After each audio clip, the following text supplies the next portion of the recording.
Hello বন্ধুরা, আমরা এই রিজনিংটা করতে গিয়ে অনেক সময় খুব সহজ সরল ভেবে ভুল করে ফেলি।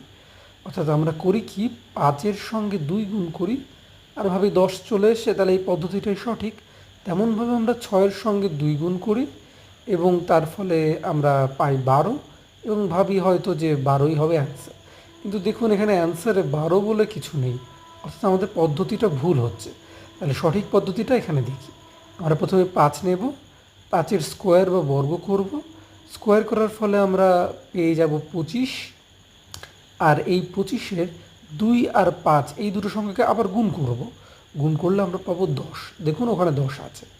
তেমনইভাবে আমরা পরবর্তী ক্ষেত্রে ৬কে নিয়ে ৬-এর স্কোয়ার বা বর্গ করব, পাবো ৩৬। ৩ আর ৬ এদেরকে আবার গুণ করে দেবো, অর্থাৎ গুণ করার ফলে আমরা পাবো হচ্ছে ১৮। ১৮ই হবে অ্যান্সার। Thank you.